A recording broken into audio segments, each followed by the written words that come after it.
بسم اللہ الرحمن الرحیم، السلام علیکم۔ کالم شاہ ولی فاروقی کے، آئیے آج ان کا ایک کالم سنتے ہیں، پپو 36 گھنٹے کے نشے والی۔ یہ کالم 3 جون 1998 کو شائع ہوا تھا۔ آئیے سنتے ہیں۔ گزشتہ کئی ہفتوں سے حکومت پاکستان اور پاکستان کی مختلف سیاسی اور مذہبی جماعتوں اور تجارتی تنظیموں کے درمیان جمعے کی چھٹی کا تنازع چل رہا ہے۔ آخر حکومت سندھ نے اس ضمن میں ایک درمیانی راہ نکالی ہے۔ اس نے کہا، بھائی لوگ، تم جمعے کو چھٹی چاہتے ہو نا، چلو جمعے کو شراب خانوں کی چھٹی، یعنی باغباں بھی خوش رہے، راضی رہے صیاد بھی۔ یہ یوں کہیے کہ خدا بھی ملا اور وصال صنم بھی۔ وصال صنم اس طرح ہوا کہ پینے پلانے والے جمعرات ہی کو اتنی پی یا خرید لیں گے کہ جمعے کو بندش بے اثر ہو کر رہ جائے گی۔ یہ تو ایک ہی دن کا معاملہ ہے۔ ہمارے شعراء تو مہینے بھر کا بندوبست کر لیا کرتے تھے، بلکہ ہیں۔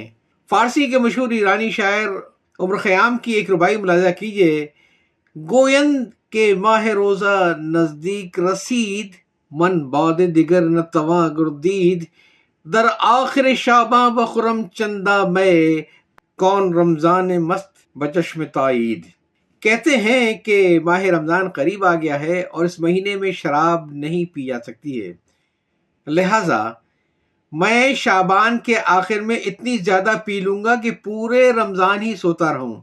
اب ذرا سوچئے تو صحیح کہ ایک شخص ایسا بلا نوش ہے کہ شعبان کے آخر میں پی ہوئی شراب کا نشہ اس پر شوال تک طاری رہتا ہے، تو اسے صرف ایک دن جمعے کی پابندی کس طرح گراں گزرے گی؟ یوں بعض لوگ اس انداز میں بھی سوچ سکتے ہیں کہ جمعے کی بندش ہے تو صرف ایک دن کی، لوگ تو پورے مہینے کی پابندی بھی اس بخوشی برداشت کر لیتے ہیں۔ مولانا شربی نعمانی نے اس خیال کی ترجمانی تفریحی انداز میں اس طرح کرتے ہیں، 30 دن کے لیے ترک میں و ساقی کر لوں، واعظ سادہ کو روزوں سے راضی کر لوں۔ لیکن مولانا نے تو قناعت کی راہ اپنائی ہے۔ حالانکہ یہاں ذکر ان لوگوں کا ہو رہا ہے جو پابندی سے بچنے کے لیے راہیں تلاش کر لیتے ہیں۔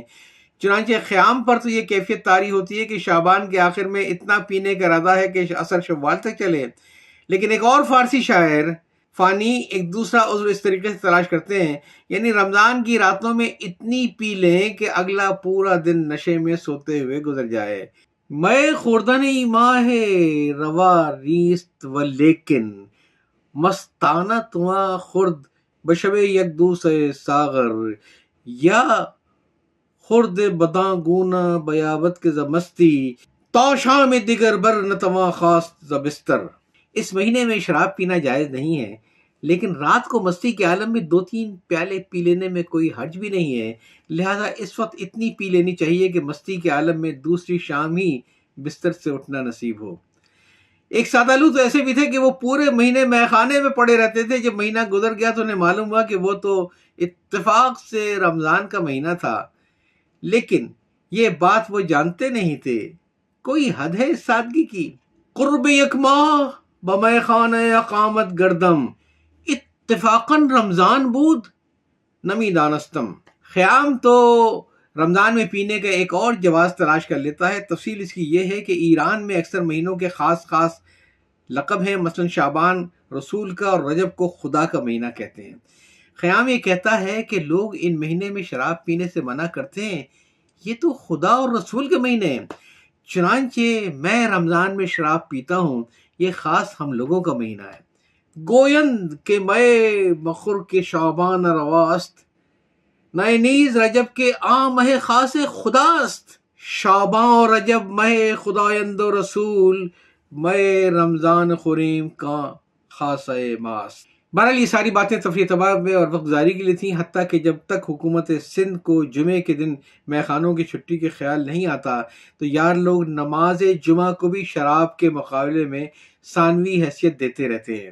جبکہ میر تقی میر کو ان کے کسی دوست نے جمعے کی نماز یاد دلائی تو انہوں نے برجستہ کہا، بھاگی نماز جمعہ تو جاتی نہیں کہیں، تم بھی تھوڑی دیر رہو میں نشے میں ہوں۔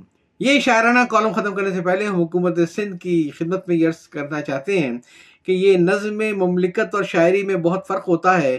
ہم نے نظم مملکت چلاتے ہوئے اب تک زندگی کے تمام شعبوں میں شاعری والی مدانیت اور منافقت سے ہی کام لیا ہے، یعنی سال بھر مختلف قسم کی سماجی برائیوں کی نہ صرف ایجاد دے دیتے ہیں بلکہ اپنے ذرائع سے ان کی ہمت افزائی بھی کرتے ہیں، لیکن سال کے ایک دو مخصوص دنوں میں ان کی نمائش پر پابندی لگا کر اپنی دینداری کا مظاہرہ بھی کرتے ہیں۔ مثلاً سال بھر سینما چلتا رہتا ہے، رقص و سرور کی محفلیں اور ریڈیو ٹی وی پر بے محابہ چمتی رہتی ہیں، لیکن محرم کے چند دن اور غالباً 12 ربیع الاول کو سینما گھروں پر دروازوں پر تالے اور باہر پوسٹوں پر پردے ڈال جاتے ہیں۔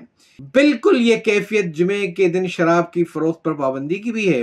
یاد رکھیے، شراب بیچنا ثواب کا کام ہے تو جمعے کے دن بھی ثواب دوہرا ملے گا، لیکن اگر یہ گناہ کا کام ہے تو منگل بدھ جمعہ ہر دن کا گناہ برابر ہوگا۔ اللہ تعالیٰ سے مذاق عموماً مہنگا پڑتا ہے۔ ذرا ایک بار فیصلہ تو کوئی کیجئے محض نیک نیتی کے ساتھ، پھر دیکھیے اللہ تعالیٰ اس میں کتنی برکت دیتا ہے۔ کالم آپ سن رہے تھے پپو 36 گھنٹے کے نشے والی، جسے تحریر کیا تھا جناب شاہ ملک فاروقی صاحب نے، جو شائع ہوا تھا 3 جون 1998 کو۔ اجازت چاہتا ہوں، اللہ حافظ۔